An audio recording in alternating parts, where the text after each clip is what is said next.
कभी कभी हमारी लाइफ में ऐसी सिचुएशन क्रिएट हो जाती हैं जिनसे लड़ना बहुत ही मुश्किल होता चला जाता है। हालात हमारे कुछ ऐसे हो जाते हैं जैसे कि मानो सब कुछ खत्म हो गया हो, दूर दूर तक सिर्फ अंधेरा ही दिखाई देता है। हमें समझ ही नहीं आता कि हम करें तो करें क्या, और कई बार तो ऐसी सिचुएशन में क्विट करने का मन करता है। हालात तुम्हारे चाहे कैसे भी क्यों ना हो, लेकिन एक बात तो तय है कि ये वक्त भी गुजर जाएगा, चाहे अच्छा हो या फिर बुरा हो।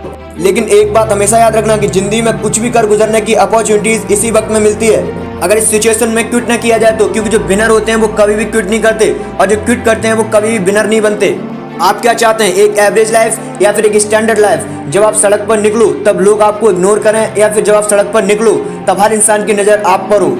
क्या चाहते हो आप, कि लोग आपसे ये कहें कि इंसान कुछ भी नहीं कर सकता, या फिर ये कहें कि ये बंदा कुछ ना कुछ करके दिखाएगा, ये बंदा चेंजेस लाकर दिखाएगा? लेकिन कैसे करेगा? क्विट करके मर जाना, लेकिन क्विट मत करना। चाहे परिस्थिति कैसी भी क्यों ना हो, कभी भी क्विट मत करना। आपका समय आज बुरा है, कल और बुरा होगा, लेकिन परसों आपकी जीत होगी। लेकिन शर्त सिर्फ इतनी सी है कि आप उस सिचुएशन में टिके रहो, बस उस सिचुएशन में आप क्विट मत करो। ये प्रकृति चाहती है कि हम हर परिस्थितियों से लड़ें, संघर्ष करें, ताकि हम और मजबूत बन सकें। क्योंकि प्रकृति आती है हमें मजबूत बनाने के लिए, ना कि कमजोर बनाने के लिए। ये प्रकृति चाहती है कि आप और कामयाब बने, इसीलिए आपके साथ कुछ ना कुछ बुरा होता रहता है। और ना सिर्फ आपके साथ, बल्कि इस दुनिया में मौजूद हर इंसान के साथ कुछ ना कुछ बुरा होता रहता है। ये प्रकृति का नियम है और हम इसमें कुछ भी नहीं कर सकते। हमारा सिर्फ इतना सा कर्तव्य है कि हम टिके रहें, चाहे परिस्थितियाँ कैसी भी क्यों ना हो। मैं आपको एक छोटी सी कहानी बताता हूँ कि एक बार एक बायोलॉजी की टीचर ने स्टूडेंट को तितली के बारे में बताया, और वो उन्हें प्रैक्टिकली दिखा रहे थे कि होल से तितली कैसे निकलती है। और वो टीचर ये कहकर चले गए कि कोई भी स्टूडेंट उस तितली की मदद नहीं करेगा।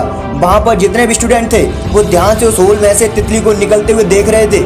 तभी एक स्टूडेंट को उस पर दया आ गई और उसने उस तितली की मदद की उस होल से बाहर निकलने में, और सफलतापूर्वक वो तितली वहाँ से बाहर निकल गई। और उस स्टूडेंट की वजह से उस तितली को कोई भी संघर्ष नहीं करना पड़ा, उसे ज़्यादा मेहनत नहीं करनी पड़ी उस होल से बाहर निकलने में।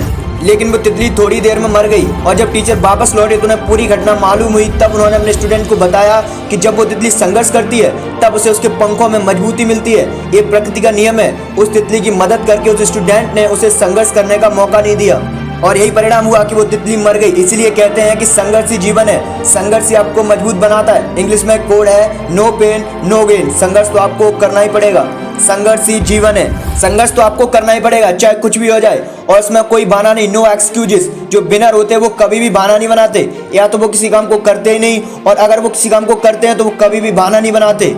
और जो लूजर होते हैं वो किसी भी काम को करते हैं तो वो बहाना बनाते हैं। अगर वो चाहें तो वो बहाना बनाने में पूरी बुक लिख सकते हैं। मेरी तो किस्मत ही खराब है, मेरे साथ ही ऐसा क्यों होता है, मेरी एज बहुत कम है, मेरी हाइट बहुत कम है, मैं काला हूँ, मैं सुंदर नहीं हूँ, लोग मुझे पसंद नहीं करते, मैं ज़्यादा पढ़ा लिखा नहीं हूँ, मेरे पास टाइम नहीं है, मेरी आवाज़ अच्छी नहीं है, मेरे पास ये नहीं है, मेरे पास वो नहीं है, काश ऐसा होता, काश वैसा होता।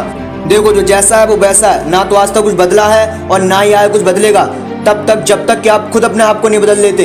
जब भी अंदर से फीलिंग आए, जब भी बहाना बनाने का मन करे, अपने आप से जोर से चीख कर चिल्ला कर कहना नो एक्सक्यूजेस। कोई बहाना नहीं। जहाँ पर भी आप काम करते हो, जहाँ पर भी आप पढ़ाई करते हो, जहाँ भी आपका वर्क प्लेस है, वहाँ पर कागज पर चिपका के रख दो नो एक्सक्यूजेस, कोई बहाना नहीं। और आज से आप भी कसम खा लो, कोई बहाना नहीं, नो एक्सक्यूजेस। और अगर जिन लोगों ने वीडियो पूरी देखी है प्लीज़ कमेंट में लिखना मत भूलिए नो एक्सक्यूजेस, ताकि पता तो चलेगी किन लोगों ने वीडियो पूरी देखी है। अगर वीडियो अच्छा लगा तो वीडियो को ज़्यादा से ज़्यादा शेयर कीजिए, और अगर आप चैनल पर नए आए तो प्लीज़ चैनल को सब्सक्राइब कर लीजिए, क्योंकि मैं आपके लिए मोटिवेशन वीडियो लाता रहता हूँ। जय हिंद, वंदे मातरम।